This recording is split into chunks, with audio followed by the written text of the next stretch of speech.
Welcome. I'm Suzanne Phillips. Thanks for joining me again on Psych Up Live. In today's show, you will hear how a family faces and deals with the traumatic toll of rape. The Rape, Abuse, and Incest Network indicates that even with a vast majority of sexual assaults not reported, an estimated 423,000 people aged 12 and older experience sexual violence annually. Sexual violence affects people everywhere. Its impact goes beyond the survivors, hurting families, relationships, and entire communities. In this show, we are so fortunate to have as our guest Jessi Bixler, author of the powerful new book, The Story We Share, in which she shares the sexual assault she suffered and its impact on her family, which became a touchstone of both pain and ultimate healing.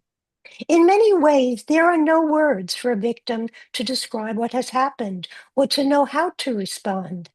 Jessi Bixler's powerful book is a gift to anyone in any family that has suffered from sexual violence, even to one member. Jessi Bixler is an author, speaker, marketing business owner, and advocate for trauma awareness and survivor support. She brings honesty, strength, and faith to both her professional work and the story that she shares. Jessi lives in Missouri with her husband, Chad, and their two children. Jessi Bixler, it is my privilege to welcome you to Psych Up Live. Hi, Dr. Phillips. Thank you so much for having me. Okay, so one of the gifts of your book, Jessi, is that you put words to the unthinkable and the unsayable. I was once working with a trauma nurse, an emergency room nurse, and a young woman came and she had been raped. And the nurse said to her, "Who would you like to call?" And the girl sort of froze and said, "No, I don't want to call anybody." And she said, I don't understand." And she said, "I wouldn't know what to say." And that captures much of what you also make reference to, and that is there are no words to the horrific assault of rape. And it becomes impossible for the victim to respond to people's attempt to help because they don't really have the words. Um, how would you explain um, what that's like, Jessi, and what people to help people understand why there are no words at the beginning? Sure. I think your example of the nurse asking the survivor who to call, it resonates with me. One, it's a little bit different than my experience in that, uh, fortunately or unfortunately, my father was the one that took me to the hospital and waited for me while the nurse conducted the exam. Um, and my situation was different, so I didn't have to call anyone, but I did have someone show up from MOXA, which is the Metropolitan Organization Countering Sexual Assault. It is the largest rape crisis center in the nation, but it's here in Kansas City. So someone from MOXA did show up for me and offered to be there for me for the exam, which was, looking back, a blessing. But I actually sent them away. And at the time, I had no words. In hindsight, I realize it's a little bit of denial and uncertainty. Like, how could this happen? What just happened? Surely this didn't happen. Am I imagining it? It was so much of a conversation in my head that it was almost like if I sent someone away, that maybe this would go away. And so I wonder if other survivors in different situations where they don't know how or who to call are kind of feeling something similar. And maybe if I don't talk about it, it will go away. So there might be a little bit of that. And I think there's this there's a lot of, with, as you know, like with our brains, there's so much going on that we don't understand because we don't live in the world that you do where we're understanding the brain. So as just a regular person trying to understand, we are kind of left in the dark, if that makes sense. Mhm. Now, sometimes it's happened that just what you're saying is the first step.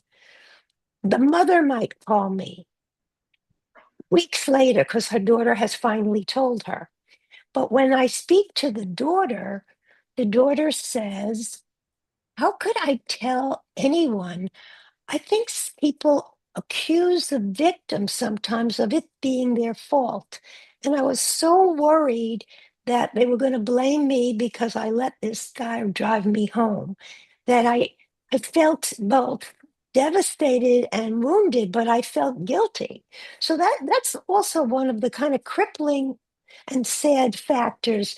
We as humans tend to blame ourselves for getting sick, for being raped, for Hmm. having our pocketbook stolen on a bus. So that did you suffer with that feeling of self-blame at all, Jessi?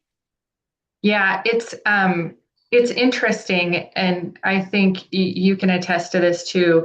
Rape and sexual assault is one of the only, if not the only, crimes committed where when it is disclosed, it starts with unbelief. So if I told you I was robbed, you don't respond and go, well, what were you wearing? Where were you at? What did you do? You respond with, oh my gosh, I'm so sorry that happened to you. Are you okay? And so with rape and sexual assault, because of society, shame, what have you, it is it is a struggle because you do have, as a survivor, I did feel feelings of, did I do something wrong? I mean, this was my daughter's birthday party, but did I say the wrong thing to invite this person to do what they did? Um, and and it feels, it feels confusing, it feels wrong, and you logically know that, but it's something, yeah, it's something that I think that you always kind of wrestle with. Is there any point in your story, and her Jessie's book is incredible. It's an incredible gift with regard to even what we're speaking about. Is there a point in your story where you come to see this was not my fault? Mm. Yeah, I don't think that there was any black and white like snap moment. I think for me, it took a lot of therapy. There's lots of, ping ponging that took place in my head and wondering, because as you know, and you alluded to this, while this happens to me, there's so many other people involved because you could find just as many statistics that show that rape and sexual assault is not someone jumping out of, a dark corner. It's usually someone that you know. And Mhm. so for me, there was, family involved. So I'm also trying to navigate um, my feelings and then, inadvertently the things that people were saying or weren't saying. So I was working through processing that with the therapist. So there was no clear moment, but it did take months and years of therapy and just kind of working through those situations and talking through that with her. Okay. Now, I want our listeners to know one of the unique parts of Jessie's book is that she deals with the we, the impact on the family, and the chapters are divided. So you hear a mom's chapter, you hear a cousin's chapter, you hear a friend's chapter. It's an incredible way of letting people know when you are loved and something happens to you, the fallout is very wide. And I've never come across, I've been in this business a very long time as a psychologist, someone who actually accounted for that throughout the chapters. Now, what's interesting to me from the beginning, it says your mom sort of felt she needed to write anything she could down. And she was mad at your father that he didn't do the same because she thought she would need it at some point. And um, different family members um, also have different reactions. Some don't know if they should approach you. Some some are holding back. Some ask your mother for guidance. How did you feel? You include all these family members. Did it make a big difference to your healing, do you think, that you had many voices stepping up and some cousins came to hug you?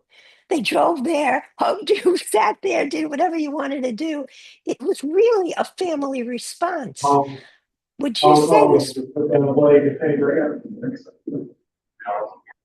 Okay, would you say that this was a really important part for you, or was it Well, overload? I think it was at the time, it probably felt a little bit like overload. Um, I think in hindsight, it was so helpful having their perspectives, having them, just having them there and me kind of learning what I needed from them. But it took time for me to realize that. Mhm. Now, one of the things I know from groups, and in a way, I think it happened to you just naturally throughout with friends and family, is that we say with trauma, when you share it, it gets lighter. Now, when you share it with other people who've been through a similar trauma, it's really also a very valuable opportunity to see, as you say, now that you've probably spoken to so many people who've been through your trauma, how similar some of the responses are. Um, so one of the things that you mentioned, and I this is a shout out to all the organizations who sometimes do something and they hardly know if it mattered. Maybe tell the story of when you went into the courtroom and you see him and the women from Hope respond. Sure. Yeah. So the story you're referring to is when shortly after the assault, one of the things that we were advised to do was obtain a restraining order against the individual, which required us to go to the courthouse. And because he was served, he was there as well. So this was all new territory. We had never experienced the legal system in this aspect. So we were told that he would be there. We weren't really sure what to expect. So yes, so he was there representing his side for the judge. There were two women from the Hope House organization who were just kind of there as advocates, and they could see that I was visibly upset. And so I told them I was raped just a week ago, and he's here. And they immediately jumped in. The two women flanked me on either side. My husband, because it was a small courtroom, wasn't permitted to go into the courtroom, so he had to wait outside. So they knew that the assailant, was on the other side of the courtroom. So they walked in with me, sat on either side of me, and then made sure that when I walked up there, that they maintained their body as kind of like a block from him, so I didn't have to see him, so I couldn't feel him looking at me. And that was such a blessing. I wish that I would have gotten their names, just to thank them. I didn't have the strength to thank them at the time, but I would love to be able to thank them and let them know just their presence had such a huge impact on the trajectory of my healing. It sounds precious. Now, one thing we talked about a little bit before the show is sometimes people mean well, but they share information that is hard to take, may not be true.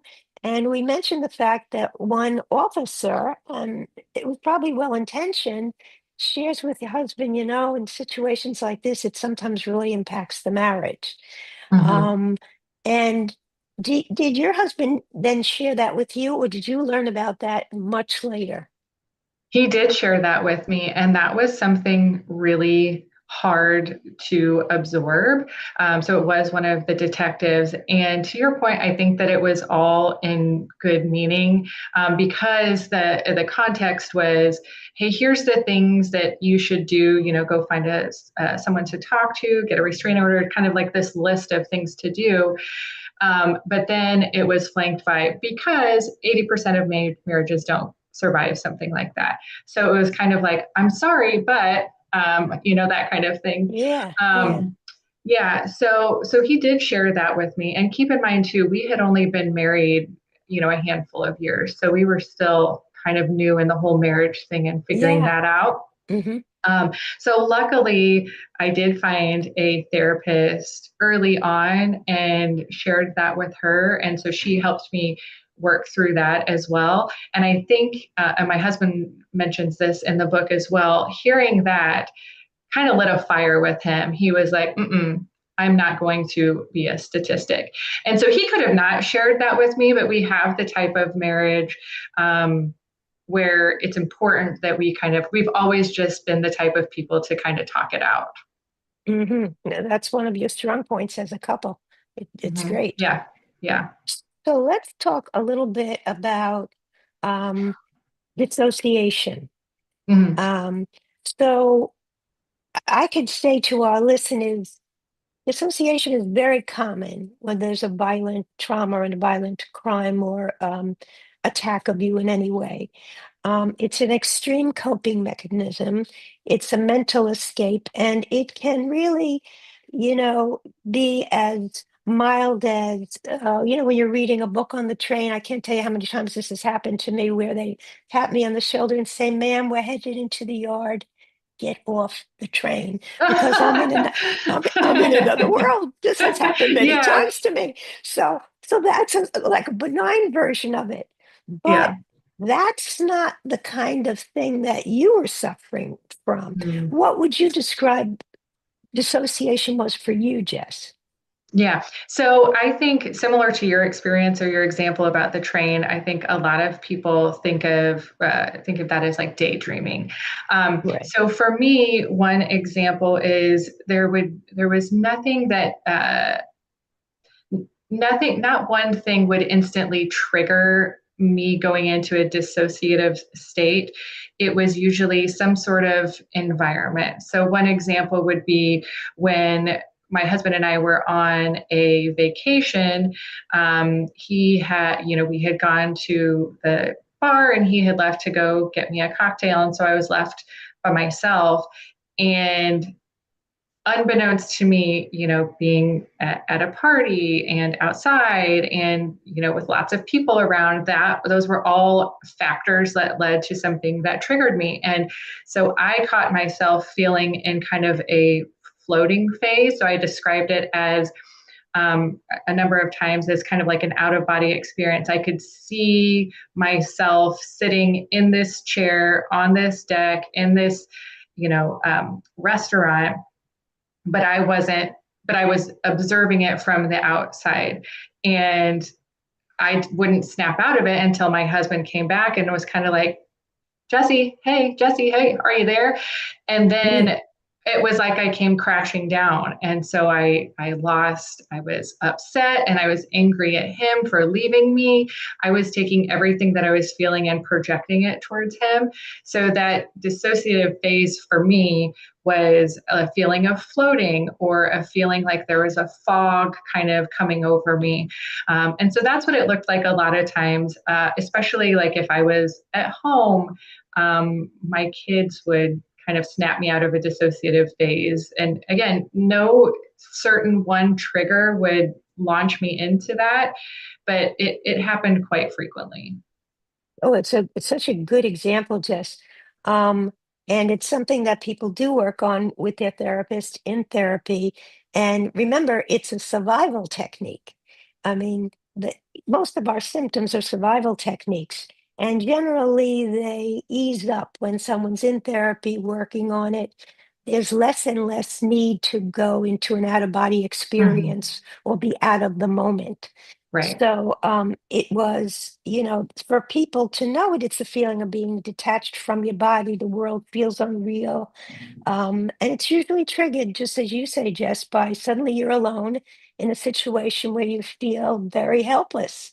And Yes. that you Yes. feel it's, Yeah, yeah, I was going to say my therapist, to touch on what you were saying, my therapist helped me work through some coping mechanisms to kind of combat that. So for me, the things that were helpful because I was feeling floating is I would notice my hands.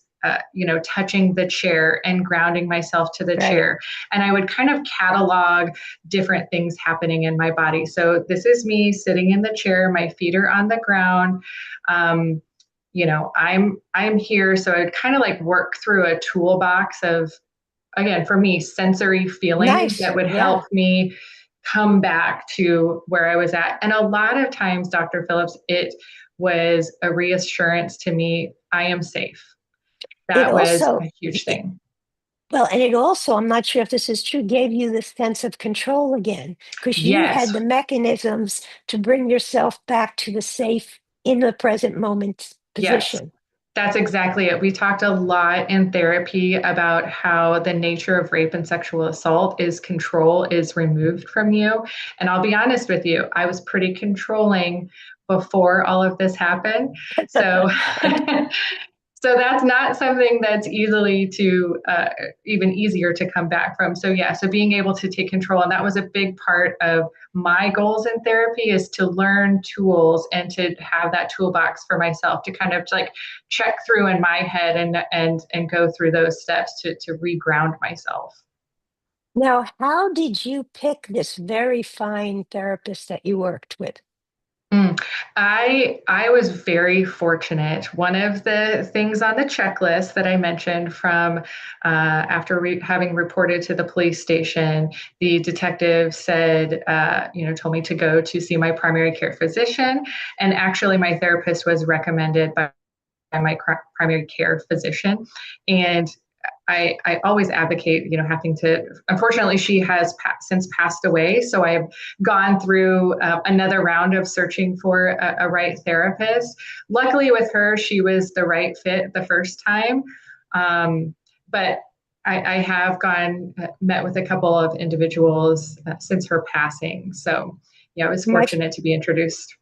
my favorite story about this wonderful therapist I want to share is that Jesse, you would be triggered whenever the assailant's name was mentioned. So she called him the SOB throughout your Mm-hmm. therapy. So when she's called into to court to be questioned, to give evidence, they say, and isn't it true that you called that you called um, the person being accused an SOB? And she said, that's correct. And they said, well, how could you do that? And she says, you correct me on this. Sh- Well, A, that best explains him. And B, his name was a trigger for Jesse. And I was not Mm-hmm. going to keep her. How could I be helping her if she was triggered? And Yeah. that was that. And I thought this was a Yeah. brilliant therapist. Yes, Yeah. that was the cross examination by the perpetrator's attorney was trying to catch her, attempting to catch her, and it was a beautiful mic drop moment. Yeah. Yeah. But so generally, it's worth people knowing it's not going to be odd if you do dissociate after you've been through a traumatic experience. It's our way of taking care of ourselves. But part of what you did, Jesse, which was so important, is in finding a therapist, she gave you the coping mechanisms so that, as we say, you were able to be back in control. Correct. Yes. Um, would you say how long, Jesse, from the event to where we are now, how long did it take for you to start really feeling like Jesse again?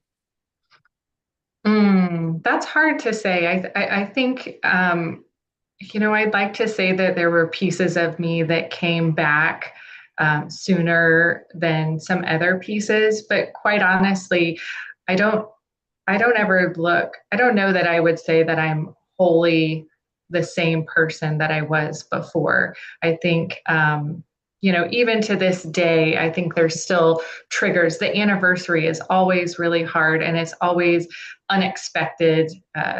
You can't predict how you're going to handle the next year or what triggers happen. So I think the problem is for my scenario is that there was always something reminding us. So it was filing a police report, prosecution, lack of prosecution, family dynamics, all sorts of things. So it's like just when you feel like you're making progress, you take a couple steps back. So I wish that Okay, I could give you a clear answer, but I that's can't. okay. Well, that's okay. We're going to take a brief break. You've been listening to Psych Up Live. I'm your host, Suzanne Phillips, and I'm so fortunate to be with Jessi Bixler, the author of a very lovely and powerful book, The Story We Share, How One Sexual Assault Rippled Through a Family and Their Fight for Healing. Stay with us, much more to come.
Welcome back. We're here with Jessi Bixler, and we're discussing her wonderful new book, The Story We Share. What Jessi has done is share the story of her having suffered a horrendous rape and the people in her family, how they stepped up, people outside the family who were generous, how they stepped up. And we're trying to unravel it so that some of the wisdom that Jessi and her family seemed to know what to do, we can share with others. And reading her book is really a gift. I would highly advise it. So, one of the things, Jess, that we were just talking about before is people's reactions. And mothers will be mothers. I'm sure that my adult children would have said, "Why did you tell so and so that?" But we're always thinking we're doing good, that we know everything, or that we know our children. But one of the people that your mom went ahead and did a phone call, which there were family members on, and she probably shocked these people and she told them. Yes. And you had mixed feelings about that. Do you want to share that a Yes. little bit? Sure. So the story you're referring to is about a week, I think, after the rape. My parents had gone home and they live out of town. And we have a fairly close extended family. And she had asked if I would tell her brothers and sisters what had happened. And I was hesitant, and my husband was hesitant as well. And she felt like it was a good time because all of them would be together. And her rationale was everyone will be together. She only has to tell the story once. And then if they have questions, we can get it out there. So I was hesitant because I I think at the time I know that I felt still a little bit in denial and is still a little bit learning that I was it was a lack of control. So I did end up telling them, and it was really, really difficult. Um, but I did, and you know, kind of ripped the band-aid off. But I think part of what I had learned, and I talk about a number of times in the book, is that because control was taken from me, one thing that I was trying to control is who knew, Yeah. so that I could prepare myself for how they would react. So it was difficult to go into family situations going, okay, do they know? Do they not know? Okay, they do know. So are they going to ask me about it? How do I say that? How do I act? Are they going to expect me to be the same type of Yes. person? Which I couldn't control any of those things. I mean, it's easy to say that now looking back and knowing that, but that's what my brain was processing at the time, is trying to um, control. And also, I think only what I could handle at that time. Like, I couldn't handle everybody knowing. So I thought, like, if I could just tell a few people at a time, and also the people that I trusted, that I knew the closest to me, that maybe I could predict how they were going to react. Like, I talk about telling another one of my friends, who is one of my best friends still to this day, and telling her later on, because I knew she is always so bubbly and happy. And I jokingly call her my rainbows and butterflies friend. And I knew at the time I didn't need a rainbows and butterflies. I needed someone to be mad or sad. So yeah, so it's kind of like controlling that narrative, and Yeah. but understanding in the process of writing the book and appreciating, that my mom loves me and why she was doing that. So that, that process helped us to become closer. Your mom, it was cute in a way in that she went right into take care of my daughter mode. She immediately wrote everything down. So then when they asked her about it, she would have no problem with forgetting it. I mean, That's right. she, she was on top of it. That's Um, where I get it too. it's good. The other thing is that we mentioned is sometimes the spouse is frightened or is worried. Your husband seemed to have rolled with this at your pace. That is, That's you, true. you told the story about being in the parking lot and him saying, it's me, we're okay, we're safe. See, he had a great deal of patience, your husband, which Hmm. very often In terms of trauma, men tend to move to fight. Mhm. Women might move to flight. But so sometimes the man is so angry that the wife has a diagnosis, or so angry that this happened to the wife, that the anger seems to spill over on the spouse. It's not Mm, intended for the spouse, but the spouse is now not only dealing with her own trauma, but his reaction, which feels more angry than it does compassionate. Your mhm, husband seemed to do better with this. mhm. Yeah. So, It, I was go going to ahead. say, it's funny. Prior to this, having really never lived through such a traumatic experience, I think you always have these conversations in your head, like, oh, if that happened to me, I'd beat him up, or you know, I would have fought my way out of it, or they better not come here because I'll do X, Y, and Z. And I think you're absolutely right with men. And my husband and my dad faced a lot of that criticism, like, why didn't you beat him up? Why didn't you fight him? Things like that.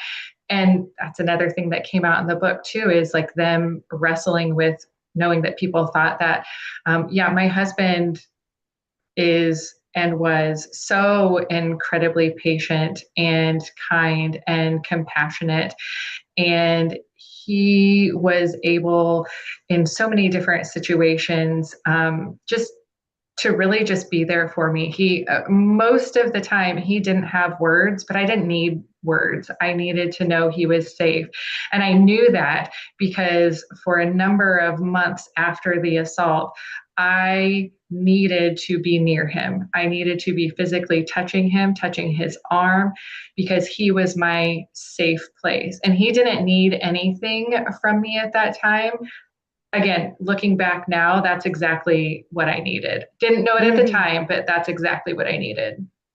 Now, sidebar is not everybody's that lucky, but one of the things that helps sometimes the partner, let's suppose it's a couple where the man is just infuriated that this happened and he's can barely control himself from going out and shooting the guy.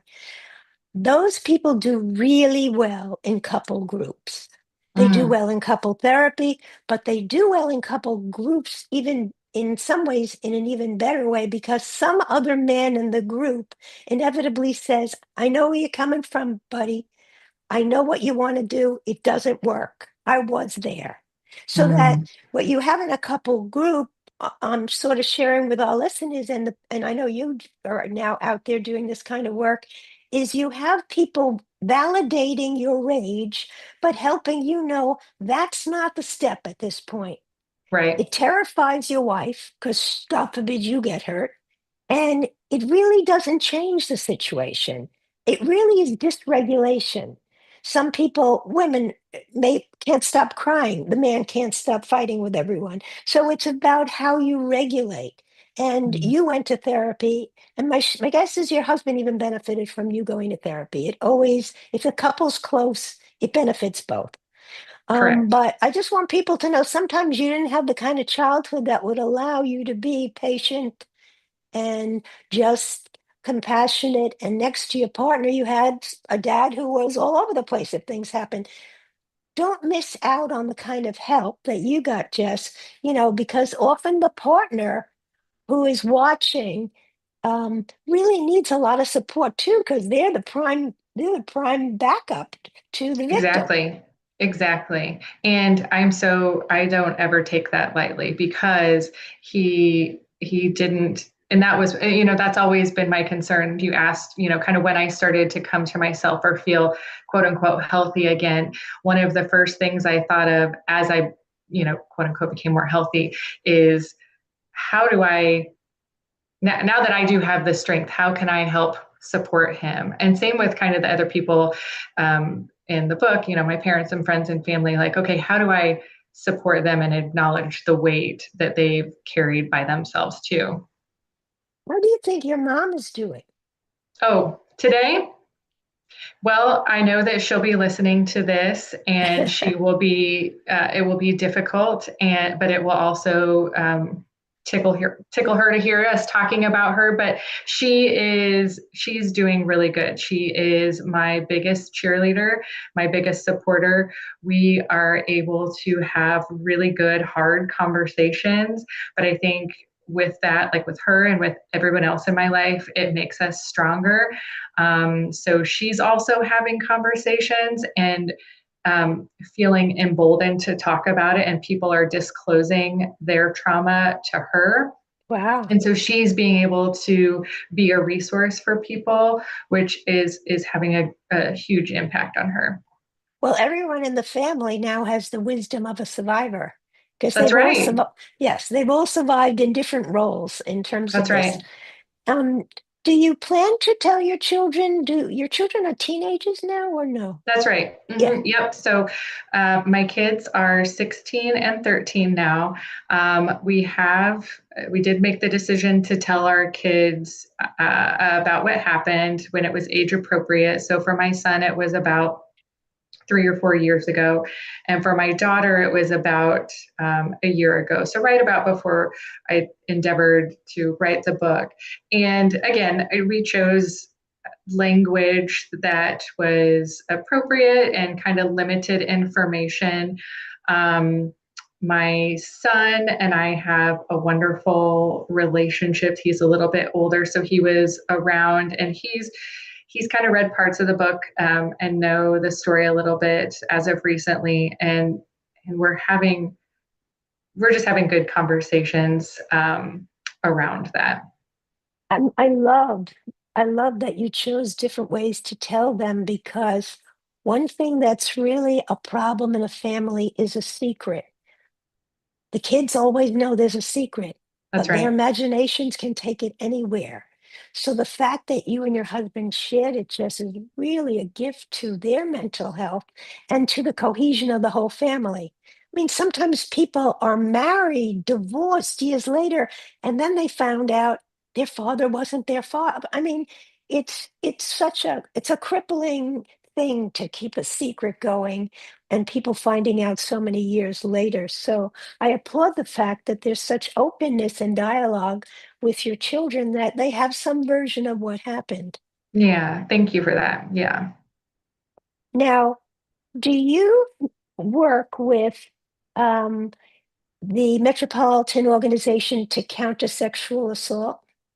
Yes, so I am the immediate past chair for the organization. We often call it MOXA because it's quite a mouthful there. So I'm the immediate past chair. So I have been involved with the organization on the board for about 8 years, and prior to that, again, harkening back to when I started to feel healthy, for me it was what can I do to give back. So prior to that, it was getting involved in serving in an event capacity, event planning capacity.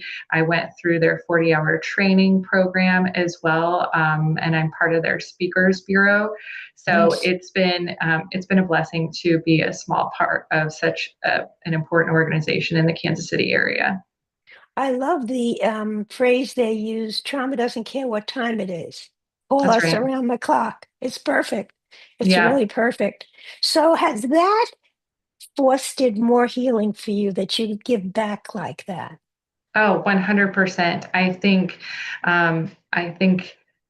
luckily I didn't feel strong at the time, but I think I am strong and resilient. And I believe that because of that, I am afforded the voice to share with other people. So it is healing, but I also think that um, by sharing our story, it helps other survivors feel less alone, feel believed, and know that it's not their fault. But I also recognize that that is not often a strength or a gift that some people have. And so Right. sometimes it's okay that they choose not to tell their story. And there is no right timeline. It's your timeline. This is just what worked for me, and or not worked, but this is, kind of Yeah. how my timeline went, and what I chose to follow. But it doesn't mean that that is the end all be all, the right solution for everybody. So I do want to acknowledge that. Well, just like we shared the story of the women who sat by you and shielded you in the courtroom, everybody helps in a different kind of way. But when someone like you who has been through this kind of a trauma shares, it's such a relief for people to hear it. They may not be able to ever stand up and share it like you, but how about it? She made it. That means we can make it. It's possible. Yeah, yes. It's really an important piece. Um, do you think there is any other friend or family member who changed um, as a result, or your relationship changed with them in a positive way as a result of this journey? Um, you mean the journey of authoring a book or the journey of going through the trauma? Going through the trauma and authoring the book is part of it, of Yeah, course. I think so. I wouldn't I can't name someone individually, but I think all of the relationships that both myself and my husband and I have maintained as individuals or as a couple, I think are all stronger because throughout the last 12 years, even aside from the book, we haven't strayed away from talking about it. I think, putting everything out there, people knew more details than they did before. And so there's a lot of people that I think didn't know all the details. And now we have that same kind of, and that maybe weren't around that 12 years ago. So Hmm. now we have a stronger relationship because they too can kind of see and start to put pieces together. Maybe if there are some behaviors that we have, that might be, come off as like snippy or Hmm. anger, things like that. So they're able to start to see us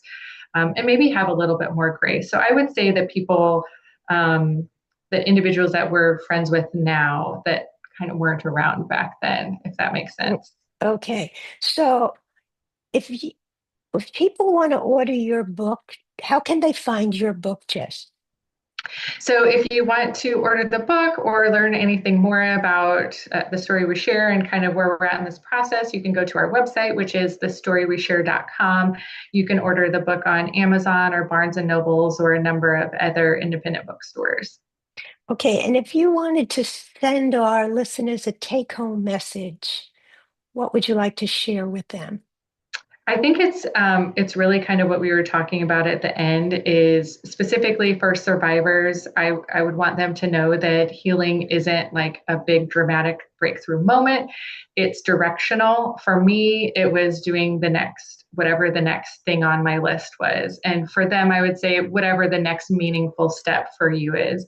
And that requires patience, but it does require action. So taking some sort of action in your healing journey and just taking care of yourself, being engaged. And then also for the people who love survivors, I would say that your presence matters more than perfection. So just showing up, I taught, Anne at the end of the book, she really does a great job of talking about that, not knowing if she should show up, but she did show up. So even showing up awkwardly or unsure is almost always the right move. So again, just being patient. It's not about fixing everything at once, but just courage and find people that you trust to walk alongside you. Perfect. Thank you, Jess, for the gift of the story we share. It's a remarkable story, and you've presented it in a way I've never seen before. So I think it's a real gift to everyone out there. I want to thank my listeners. Remember, you can hear this and any prior show as a podcast on my host site, on my website, on all of the apps: iTunes, Stitcher, Apple, Amazon, Google Play, Google Home, Alexa, iHeart. Remember to drop me a comment or a question at radiohostphillips@gmail.com. Until next week, please be safe. Thanks. Be listening.